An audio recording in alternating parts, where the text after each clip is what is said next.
Hello children, today we will be learning about breathing and exchange of gases in human beings.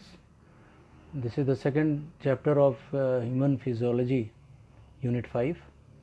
This chapter 18 is of your class 11, and here we can see the diagram which is mentioning the thoracic cavity and the two lungs, how these are these how they work, we will discussing later on.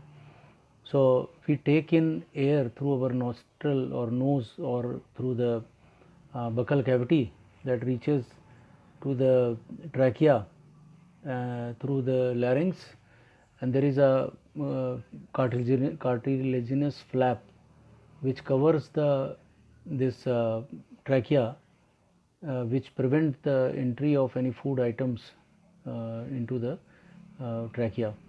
This trachea is further divided into two parts. There are two bronchi, one each goes to the each lung. That is called one is called bronchus, and plural is bronchi. These bronchus, when enter into the lungs, the large lungs, there are two big large, you can say, lungs are there. So lungs in from there, this bronchus further divide into bronchioles, and that terminates into a balloon like structure called alveoli. In this diagram you can see the left lung is actually the section of the left lung is also shown in this diagram, and in between both the lungs there is a heart. You can see easily of red color, it is mentioned here. And the main and other organs of you, if you discuss about the human respiratory system, the main organ is our lungs, and the other organs, if we discuss, the nostril, nose, nostril, trachea, and bronchus, bronchioles, alveoli, diaphragm, and rib cage or chest muscles are there. So here you can see the pleural membrane which covers both the covering of the lungs. We called it as pleural membranes, that covers the both the lungs.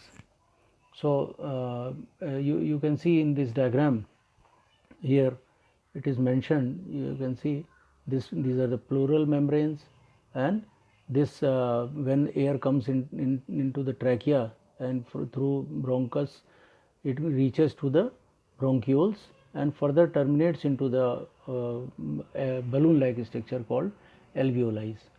So these actually diagram shows how the lungs get filled with the air, and from how it actually, so the process of intake of air and give out of air is called breathing. It is a physical, we can say this is a physical process. Breathing is a physical process.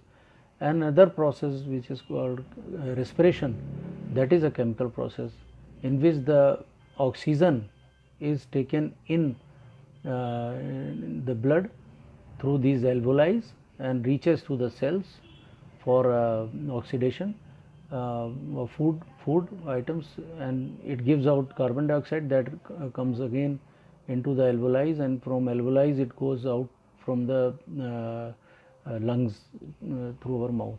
So the process of intake of air is called inspiration, and give out is called expiration. So this when the energy is concerned, the food is burned with the help of oxygen in the cells, it is called respiration. Respiration is a chemical process and breathing is a physical process. Now here if we can see here in the next slide, these are the organs of respiratory organs. You can see nasal cavity plus paranasal sinuses, nostril. So that, and the larynx is also there. Oral cavity is there. Oral cavity is there.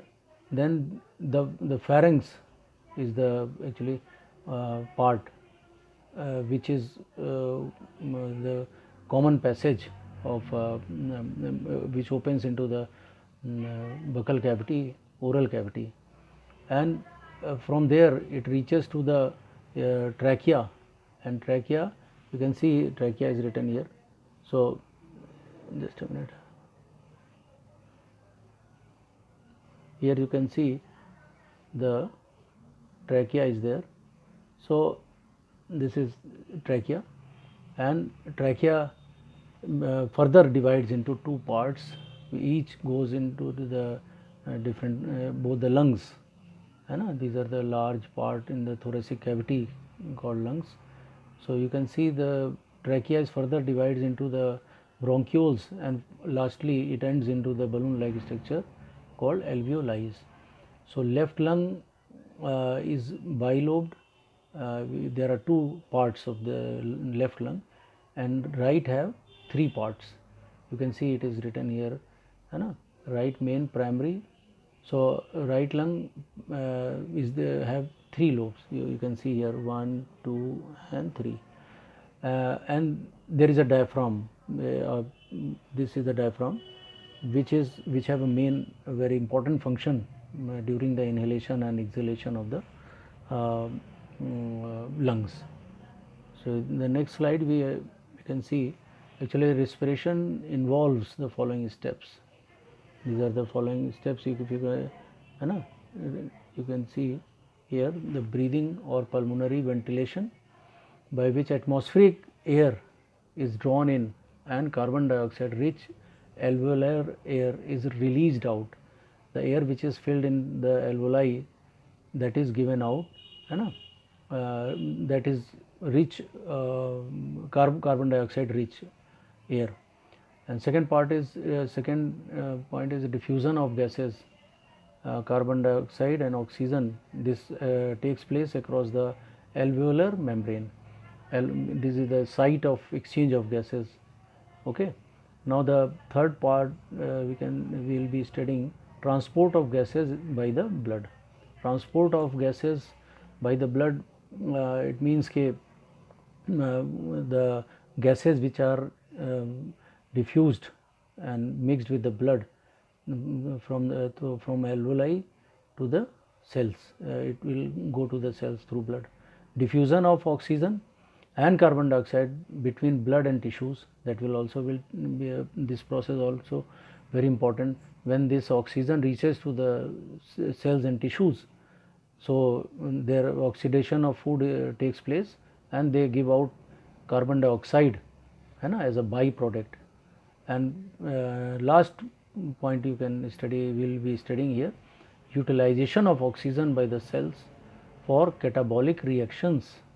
Actual respiration here we will be discussing.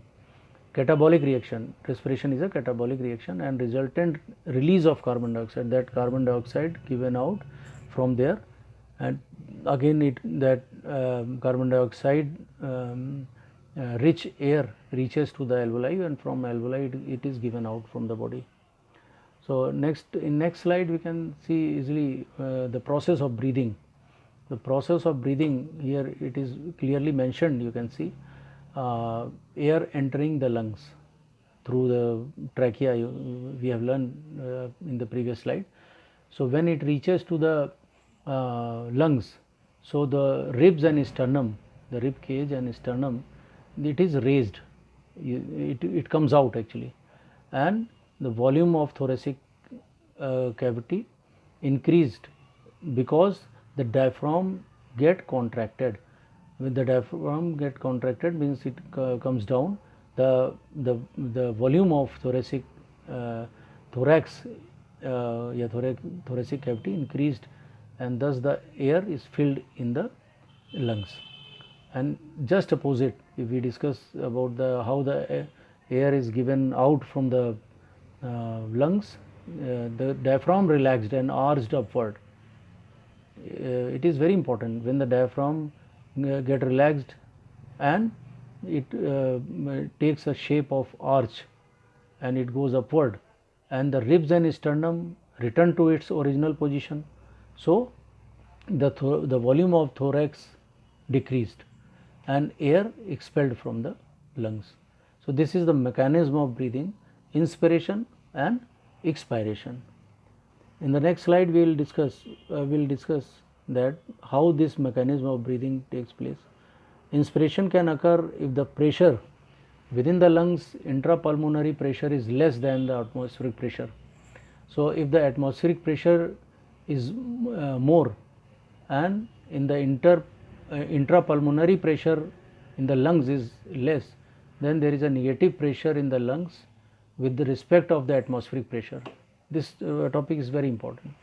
This point is very important. Similarly, expiration takes place when the intrapulmonary pressure is higher.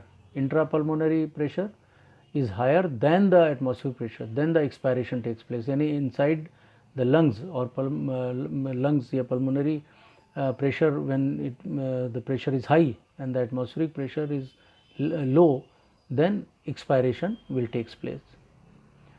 The diaphragm of a specialized cell of muscle, external and internal, intercostal between the ribs.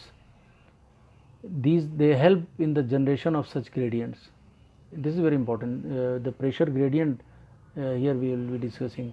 Inspiration is initiated by the contraction of diaphragm, which increases the volume of thoracic cavity. In the previous diagram we have discussed in the anterior posterior axis, and the contraction of external intercostal muscle lifts up the ribs and the sternum, causing an increase in the volume of thoracic chamber. So in the dorsoventral axis, the overall increase in the thoracic volume causes a similar increase in the pulmonary volume. So when the inspiration takes place, so increase in the pulmonary volume will be there. An increase in the pulmonary volume decreases the intrapulmonary pressure to less than the atmospheric pressure, which forces the air from outside to move into the lungs. That is called inspiration.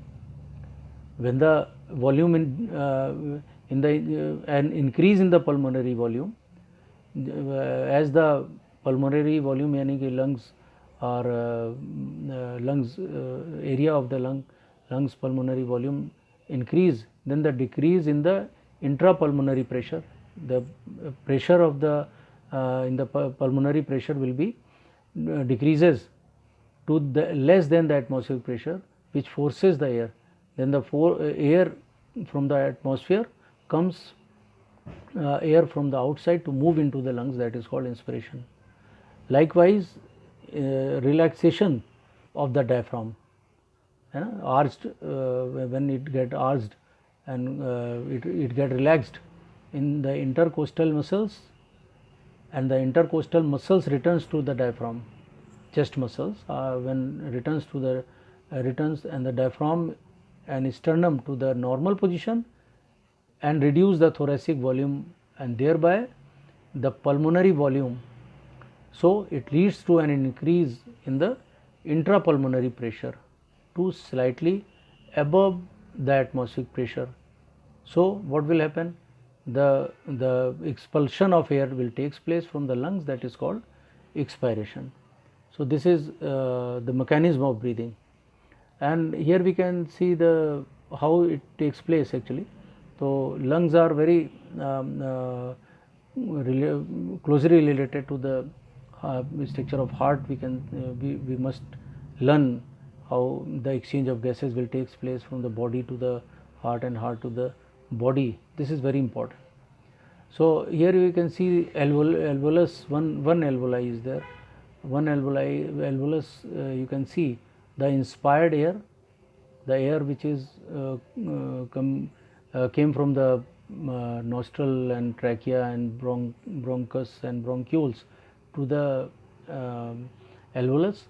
So inspired air, alveolar air will be the partial pressure of oxygen will be 104 mmHg mercury, and the partial pressure of carbon dioxide is there here 40 mm mercury. So what will happen? The pressure is more, the oxygen pressure, partial pressure of oxygen is more than the pulmonary vein. So what will happen? It will takes up the oxygen, and it reaches to the left atrium of the heart.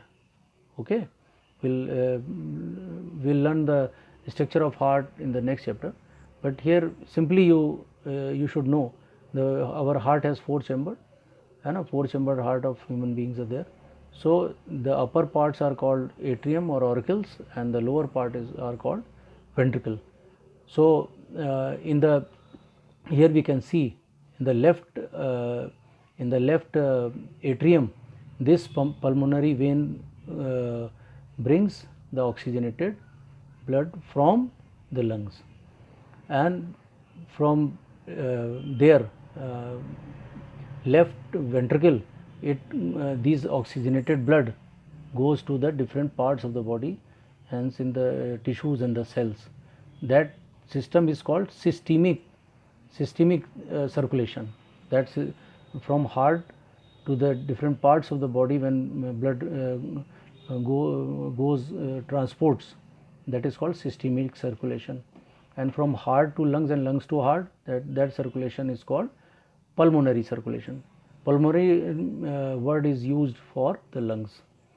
So systemic arteries, yani systemic circulation, in which the largest artery, aorta, takes the oxygenated blood from the left ventricle to the different parts of the body, and hence to the tissues.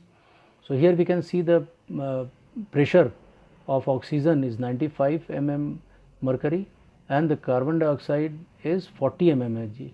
So simply the pressure, when the pressure is in the cell is very less, and the oxygen pressure is more, then automatically the blood from the capillaries reaches to the cells, and from the cells, when the oxidation takes place and more of the carbon dioxide produced, so here the reverse will take place. The oxygen partial pressure will be the 40 mm mercury, and for carbon dioxide it will be 45 mm mercury.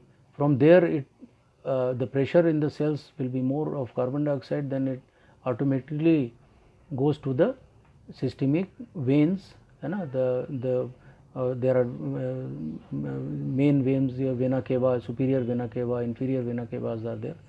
So they collect the blood from the deoxygenated blood from the different parts of the body, inferior, from the below the chest, below the shoulders we can say. So they collect this from the body. The veins collect the deoxygenated blood from the body and give it to the right atrium, and from there right atrium it reaches to the right ventricle, and from right ventricle the deoxygenated blood reaches to the lungs through pulmonary artery. So this is how this circulation is taking place, we can say here. So the diffusion membrane, if we discuss about the diffusion membrane, is made up of 3 major layers, namely the thin squamous epithelium. Here you can see squamous epithelium is there in the alveolar wall, one celled thick squamous epithelium. So here you can see squamous epithelium. This is squamous epithelium. So and the endothelium of alveolar capillaries, and the basement between the two. So here you can see the squamous epithelium of alveoli, okay, the endothelium of alveolar capillaries, alveolar capillaries, these are the alveolar capillaries. So and the basement substance in between this and this, there is a basement substance in between them. However, its total thickness is much less than a millimeter. A millimeter, 1 millimeter is very small quantity. So then the millimeter. Therefore, all the factors in our body are favorable for diffusion. So easily diffusion is taking place from the alveoli to the capillaries. Diffusion of oxygen from alveoli to the tissues, and that of carbon dioxide from tissue to the alveoli. Okay, so here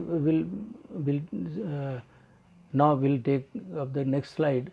We will study about that transport of respiratory gases, how it takes place. Blood is the medium of transport, we all know, for oxygen and carbon dioxide. So it's very important to know about that, how much oxygen is carried by the blood. So 97% of oxygen is carried transport by red blood corpuscles red blood cells in the blood, and the remaining 3% of oxygen is carried in a dissolved state through the plasma. Plasma, blood has three components. Plasma has three. Plasma is a fluid, and it includes RBCs, WBCs, and platelets. So here we can see the plasma is also transferring the 3% of oxygen in dissolved state, and thus the Hb hemoglobin, hemoglobin plus oxygen, this is called oxyhemoglobin. And in the area where oxygen concentration is high, so what will happen? The Hb plus oxygen will form oxyhemoglobin. Okay.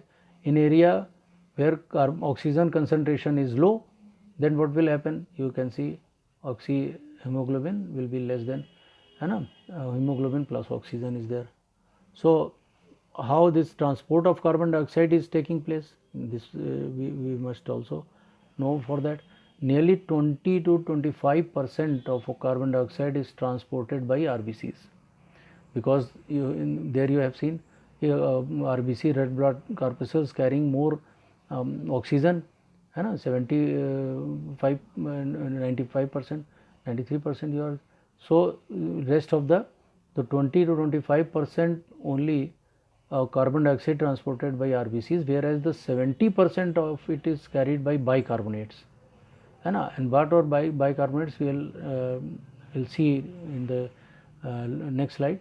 About 7% of carbon dioxide is carried in a dissolved state through plasma, where in the previous slide you have learned that we have learned that 3% only oxygen is taken by the plasma oxygen, and here the 7% of carbon dioxide is carried by the plasma in a dissolved state. Here we can see carbon dioxide plus water. So when there is an enzyme, it converts into bicarbonates, and then from there it further divides into bicarbonates plus hydrogen ion, and when it is a vice versa reaction, from there it becomes the again returns to the carbon dioxide and water. So this is the now this diagram is very important. We can see how this blood cells RBCs carries the absorbs the oxygen from the alveoli and takes it to the cells, different types of cells in the body and the organs. So here RBCs, oxygen from the lungs, it forms the hemoglobin molecules. They absorb the oxygen from the lungs, and further oxygen bonded with hemoglobin molecules, you can see here easily, and this oxygen bonded molecules, hemoglobin molecules, then reaches to the cells, and from there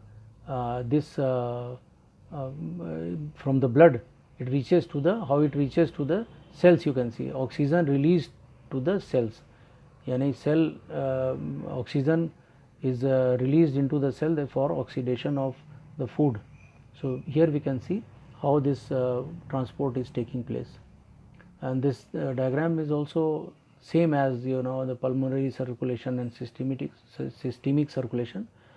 So some of the questions we will discuss later here in the test your knowledge. We can say how much percent of air is expired, yani from the lungs. So 32% here we can see, and oxygen carrying capacity of a human blood is reduced due to the pollution of, how much pollution is there in the air. So we can see how much carbon monoxide, oxygen carrying capacity of human blood is reduced due to the pollution of carbon monoxide. When fats are respiratory substrate, the value of RQ will be approx 0.7, and in breathing movements the air volume can be estimated by the instrument called spirometer, and asthma may be attributed to allergic reactions of the mast cells in the lungs. So thanks a lot for this watching this video. Thank you.